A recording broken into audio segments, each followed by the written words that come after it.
Iran का बादशाह बहुत दिनों से परेशान था।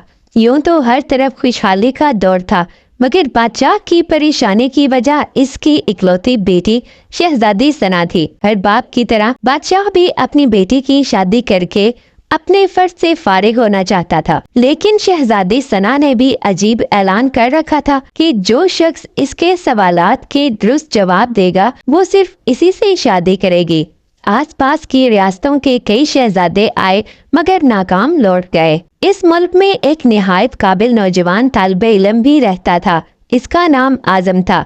इसने अपने वालिद से कहा कि वो भी अपनी किस्मत आजमाना चाहता है। आजम के वालिद उस्ताद थे और कई बरसों से लोगों में इल्म की रोशनी बांट रहे थे। मुल्क फारिस का वजीर आजम, बड़े बड़े दरबारी और शहर का काजी भी इनका शागिर्द था। बाप ने बेटे की ख्वाहिश देखी तो बोले, बेटा अगर तुम नाकाम लौट आए तो तेरा कुछ नहीं जाएगा। लोग क्या कहेंगे कि एक उस्ताद का बेटा नाकाम हो गया। आजम ने अपने बाप से कहा, बाबा बड़े बड़े शहजादे नाकाम लौट गए, अगर मैं भी नाकाम हो गया तो क्या हुआ, ये तो मुकाबला है और मुकाबले में हार जीत तो होती ही रहती है, और क्या पता शायद वो खुशनसीब मैं ही हूँ जो कोई इस मुकाबले को जीत ले। आखिर बाप को बेटे की जिद माननी पड़ी। आजम खुशी खुशी महल की तरफ चल पड़ा। शहर भर में ये खबर जंगल की आग की तरह फैल गई कि एक आलिम का बेटा किस्मत आजमाने महल में चला आया है। मुकर्ररा वक्त पर महल लोगों से कचाकच भरा हुआ था। बादशाह तख्त पर बैठा था। मलका आलिया भी महल में मौजूद थी। वजीर, अमीर, दरबारी और अवामुन्नास सब दरबार में मौजूद थे। आखिर शहजादी ने अपना पहला सवाल कर डाला। उसने शहादत की उंगली फिजा में बुलंद की। आजम ने कुछ देर तवक्कुफ किया और फिर शहादत वाली उंगली के साथ वाली उंगली भी फिजा में बुलंद की। ये देखकर शहजादी मुस्कुरा उठी और मलका आलिया बोली, शाबाश ए नौजवान, तुम पहला मरहला कामयाबी से तय कर गए हो।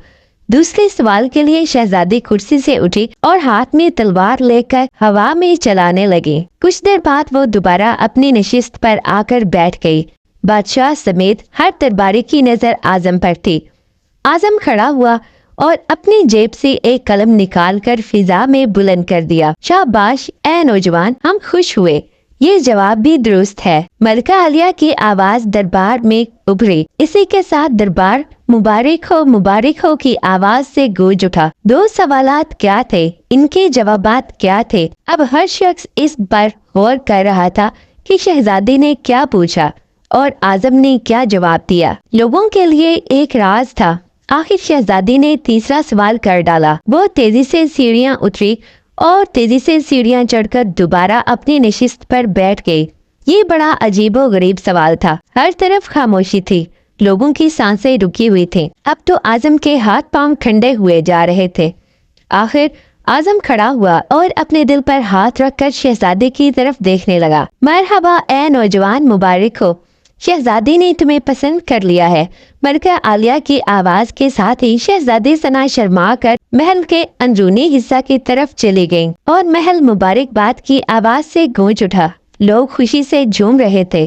वो दिल ही दिल में अल्लाह का शुक्र अदा कर रहा था जिसने उसे ये एजाज बख्शा। बादशाह ने आजम से पूछा, ए नौजवान, मलका आलिया को तो तुमने मुतमईन कर लिया है। अब ये बताओ कि तुमसे क्या पूछा गया था और तुमने क्या जवाब दिया।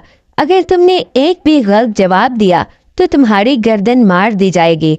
आजम पुर एतमाद अंदाज में खड़ा हुआ और बोला, बादशाह सलामत। शहजादी ने एक उंगली खड़ी करके पूछा था कि क्या तुम अल्लाह को एक मानते हो? मैंने दो उंगलियां खड़ी करके जवाब दिया कि अल्लाह और उसके रसूल सल्लल्लाहु अलैहि वसल्लम पर ईमान अटल है।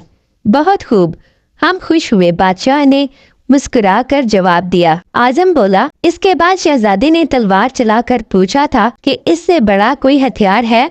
मैंने जवाब दिया, हाँ, कलम का वार तलवार के वार से ज्यादा कारगर होता है। बादशाह ने कहा, माशाल्लाह नौजवान, तुमने हमारा दिल जीत लिया है और तुमने साबित कर दिया کہ جاہو جلال، دولت و حشمت کے علم کے سامنے کوئی حیثیت نہیں۔ لیکن تیسرا جواب بادشاہ نے حوصلہ افزائی کرتے ہوئے پوچھا۔ اعظم نے آسمان کی طرف دیکھا اور کہنے لگا، بادشاہ سلامت شہزادی دربار کی سیڑھیاں اتریں اور چڑھیں، کرسی پر تھک کر بیٹھ گئیں۔ انہوں نے پوچھا تھا کہ میں تھک چکی ہوں، لیکن میرے جسم کی ایک چیز نہیں تھکی۔ میں نے جواب دیا، دل۔ یہ پیدائش سے لے کر موت تک بغیر تھکے دھڑکتا رہتا ہے۔ بادشاہ نے اعظم کو پاس بلا کر گلے لگا لیا اور کہا، اے لوگو گواہ رہنا، میں نے حقدار کا حق ادا کر دیا ہے۔ میری بیٹی ایسے شخص کی بیوی بن رہی ہے جس کے پاس علم کی دولت ہے، جسے کوئی نہیں چرا سکتا اور نہ کوئی کم کر سکتا ہے۔ بادشاہ نے اسی وقت خوشی خوشی اعظم اور شہزادی ثنا کی شادی طے کر دی۔